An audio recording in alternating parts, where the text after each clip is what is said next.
Sebagian kalian mungkin udah nggak asing sama pertunjukan lip sync yang dilakukan oleh para performer yang tidak hanya bernyanyi dengan menggunakan audio sang penyanyi asli, tapi mereka juga menirukan gestur-gestur sang penyanyi asli dan bahkan menghafal dialog-dialog yang sering diucapkan dalam penampilan-penampilan live-nya. Berbekal audio dari penampilan live sang penyanyi, para female impersonator ini menjadikan ini sebagai profesi yang tentunya membutuhkan skill khusus agar bisa mencapai tingkat kemiripan seidentik mungkin dengan penyanyi asli. Nggak hanya itu, mereka bahkan bereksperimen dengan makeup dan juga fashion styling yang dibuat sendiri mungkin dengan penyanyi aslinya. Di kota Yogyakarta, ada seorang, saya lebih nyaman menyebutnya female impersonator, yang dikenal dengan penampilannya yang katanya mirip Anggun C. Sasmi. Gue penasaran dengan sosok sang impersonator ini yang pernah viral di TikTok ini, dan kayaknya masih viral di TikTok. Oke, gue penasaran juga dengan kehidupan personalnya, dan juga gue pengen ngobrol langsung dengan performer yang menggunakan nama panggung Acipta Sasmi.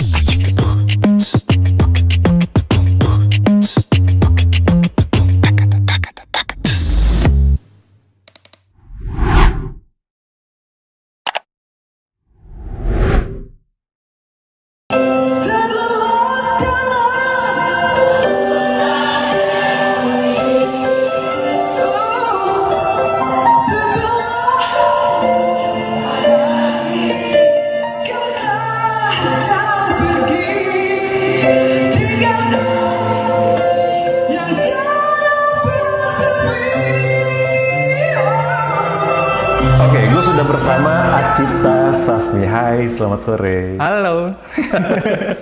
Suaranya agak beda ya. Oke, manggilnya apa sih namanya? Acipta Sasmi aja. Acipta Sasmi, bukan Anggun, nggak dipanggil Anggun. Enggak sih, kalau di akun-akun sih biasanya Acipta Sasmi. Acipta Dan Sasmi. Yang orang-orang kenal sih Acipta Sasmi. Acipta Sasmi. Ketika lagi live gitu, dipanggilin sama hostnya, manggilnya apa? Iya, kalau nggak Anggun ya Acipta Sasmi sih. Acipta Sasmi. Iya. Oke. Untuk berdandan sampai seperti ini tuh, seorang Acipta Sasmi itu butuh berapa lama sih? Kalau aku tuh hitungannya cepet sih ya. Paling cuman 15 menit, paling maksimal 20 menit lah ya. 20 menit udah ini semuanya. Udah Cepet selesai. juga ya. Dibandingkan teman-teman yang lainnya. Oke. Oke, nah kamu kalau boleh nanya nih, kamu tuh mengkategorikan diri kamu itu seperti apa sih? Apakah kamu keberatan nggak sih disebut waria gitu? Kalau aku lebih ke drag queen kali ya. Drag queen.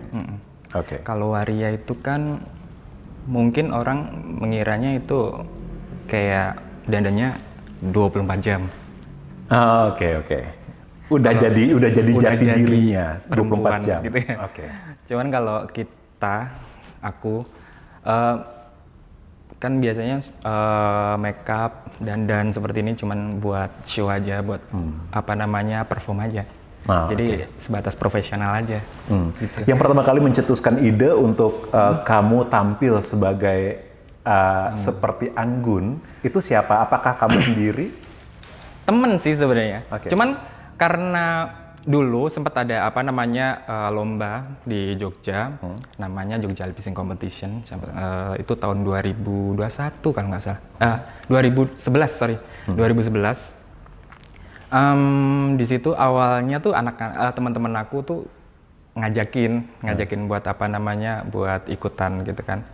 Tapi sebelumnya aku udah pernah nonton kayak ada yang perform, temen aku juga pernah perform di salah satu klub di Jogja.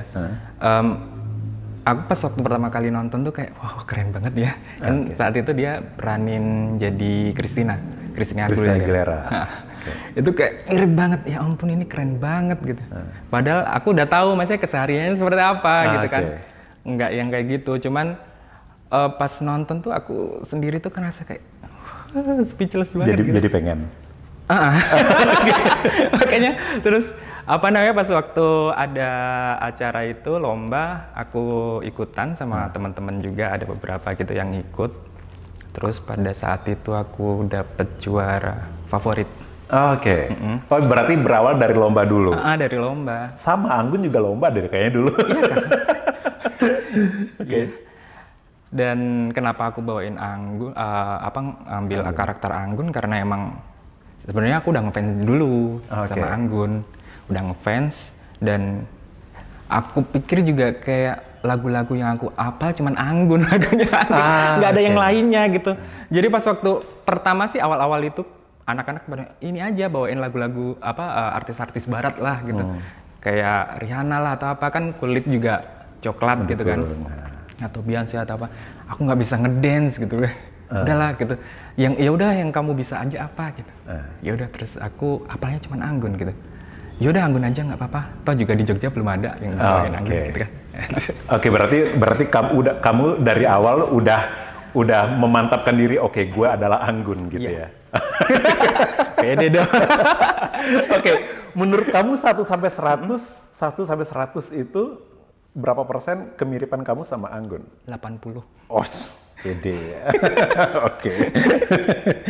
Oke, nah kamu kan performnya walaupun nggak selalu, mungkin ada beberapa, oh ya kamu juga perform artis-artis lain juga. Iya, harus. Kalau di kabaret kan emang harus perform nggak cuman Anggun, nggak cuma satu karakter aja. Kita dituntut untuk banyak karakter biar penonton juga nggak bosan. Nggak semua penonton juga suka sama Anggun kan. Maksudnya nggak semua penonton ngefans sama Anggun gitu kan. Masa sih orang Indonesia kayak semuanya ngefans? Iya sih. Ini opini pribadi. Iya sih. Aku juga. Oke, kalau kamu membawakan waktu kamu tampil pertama kali membawakan image seorang Anggun, itu kamu melakukan research dulu gitu nggak sih, kayak mempelajari apanya? Iya gitu? pasti. Cuman karena emang aku udah ngefans dari dulu, jadi itu tuh cuman tinggal dibawain aja di atas panggung gitu loh. Jadi aku nggak perlu riset sampai sedetail itu karena udah tahu detailnya gitu. Jadi pas waktu aku mau ikut lomba saat itu tuh benar-benar nggak latihan, paling cuma latihan pakai heels doang. Oh, pakai heels doang? Karena kan belum pernah pakai heels. Dan gesturnya mungkin lebih gestur ceweknya gitu loh. Kan kalau cowok tiba-tiba suruh dandan cantik pasti bisa cantik ya. Cuman kalau gestur kan harus dibentuk. Jadi saat itu cuman latihan gestur aja sih sama pakai heels biar nggak jatuh gitu loh. Kalau semisal karakternya kayak gitu ya udah udah tahu kan, udah sering nonton, bahkan setiap hari juga nonton gitu loh video-videonya Mbak Anggun gitu kan. Jadi ya udah tinggal nerapin aja di atas panggung gitu. Kalau interviewnya Anggun gitu suka nontonin nggak? Beberapa ada suka. Kalau lagi kalau Anggun lagi di interview, dia biasanya ngapain tuh, gesturnya apa yang kamu ingat? Kalau lagi ngomong Anggun tuh ngomongnya gesturnya yang khas itu apa? Yang pasti dia tuh kan dia tuh kayak sampai sekarang kayak masih Jawa banget gitu loh.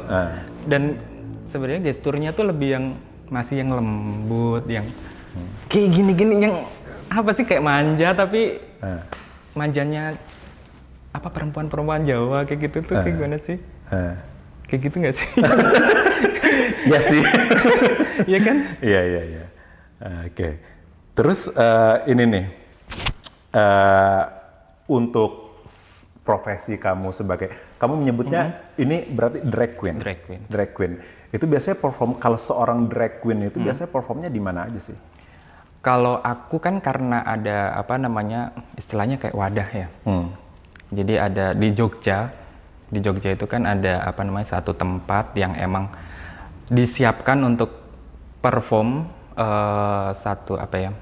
kalau kita sih manggil bilangnya sih lebih ke kesenian gitu loh. Karena di situ selain ada kita yang perform sebagai drag queen, di situ juga ada tarian Jawa, ada dance juga. Jadi macam-macam juga di sana gitu. Itu biasanya setiap Jumat sama Sabtu kita performnya di Raminten Cabaret Show. Raminten, Raminten yang terkenal itu ya? Pasti. Oke. Pak, jadi itu semacam kayak sanggar gitu juga ya Raminten ya? Dibilang sanggar, Mungkin ya. Cuman itu tuh tempat perform sih sebenarnya, lebih ke stage gitu loh. Tapi kayak latihan gitu nggak di situ? Ada latihan, cuman nggak di situ. Kita ada tempat latihan sendiri. Jadi emang dari manajemen sudah disiapkan tempat latihan, disiapkan apa namanya stage-nya. Paling kalau latihan di stage itu paling kalau pas lagi GR doang. Oh, oke. Jadi cuman run through kayak gitu. Gestur-gestur Anggun nih kalau nyanyi tuh kamu kayak dapat banget gitu. Yang Masa sih? Iya, tangannya itu kamu memang punya background sebagai penari dulu ya? No. Tapi nggak bisa, tadi bilang nggak nari, tapi kan jari-jari itu kan butuh skill khusus tuh kayak yang Jawa ya itu ya, apa sih? Iya. Aku tuh nggak ada background sama sekali di seni. Keluarga juga nggak ada yang orang seni. Aku juga nggak pernah sekolah seni, nggak pernah belajar seni sebenarnya. Cuman aku tuh cuman belajarnya lebih ke dari YouTube aja sih. YouTube-nya apa namanya performnya Mbak Anggun aja. Gimana caranya dia apa namanya memainkan tangannya kayak gitu gitu kan. Paling cuman dari situ aja. Cuman kalau apa namanya dibilang mirip apa enggak ya? Ya mungkin aku cuman ngelihatnya dari video doang sih. Nggak pernah belajar. Cuman ya itu ngelihat aja. Cobain dong yang tangannya itu. Yang apa? Ya kayak gimana sih? Nah, Duh, aku kok malu ya. kalau nggak di panggung kayaknya kurang nggak ini ya. Gimana ya? Tapi pernah ketemu Mbak Anggun ya? Pernah. Oke. Waktu itu gimana ceritain dong? Aku ketemu sama Mbak Anggun itu pas waktu ada konser dia di Jakarta. Pas waktu terakhir konser kayak. Jadi itu ceritanya sebenarnya panjang banget sih ya. Cuman pas waktu udah nyampe sana, udah selesai perform, Mbak Anggunnya udah selesai apa namanya konser, itu aku diajakin sama adiknya. Kebetulan aku kenal sama adiknya. Sama adiknya diajakin, ditelepon gitu. Kamu lagi di mana gitu kan? Ini aku masih di gerbang. Aku kenapa gitu kan? Udah buruan kesini gitu kan. Suruh apa namanya ketemu. Kirain nggak ada apa gitu kan. Ya udah terus langsung tiba-tiba diseret aja. Padahal di situ udah ada bodyguardnya gede-gede kayak gitu kan. Ditanya-tanyain ini siapa? Nggak apa-apa ini apa saudaranya. Ya udah akhirnya masuk ke backstage. Ternyata pertamanya sih aku nggak kepikiran bakalan dibawa ke backstage gitu. Karena kan. Tapi udah tahu mau ketemu Anggun? Nggak tahu juga, belum. Oh, jadi kayak surprise, dibikin surprise. Dan itu aku kan sama temenku berdua gitu. Kita tuh kayak orang bingung, mau kemana sih nih gitu kan. Terus ternyata disuruh tunggu dulu ya di sini gitu. Oke gitu kan. Terus pas waktu masuk kok dengar Mbak Anggun kan ada yang nyari. Hah, ini backstage-nya Kak Anggun ya? Ini serius gitu kayaknya.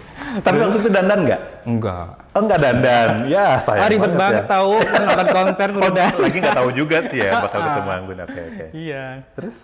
Terus ya udah kan apa namanya pas waktu aku denger kayak Mbak Anggun tuh nanyain siapa gitu kan. Oh, anak Anggunesia Kak. Dikiranya anak-anak fansnya dia gitu kan. Aku juga ngefans sih. Cuman maksudnya dikiranya kayak teman anak-anak biasanya gitu loh, Anggunesia kayak gitu kan. Terus bukan, terus suruh masuk. Dia masih bingung gitu. Halo, siapa ini gitu kan. Terus aku diem aja kan. Karena aku bingung juga. Kayak aduh, nggak bisa ngomong apa-apa gitu loh. Jadi speechless ya. Terus, tapi sebelumnya udah pernah mentionan gitu di Instagram. Iya, udah. Berarti dia udah tahu dong bahwa ada dia Acita udah Sasmi. notice sih sebenarnya. Udah notice dan dia katanya adiknya tuh sering ngomongin juga gitu kan.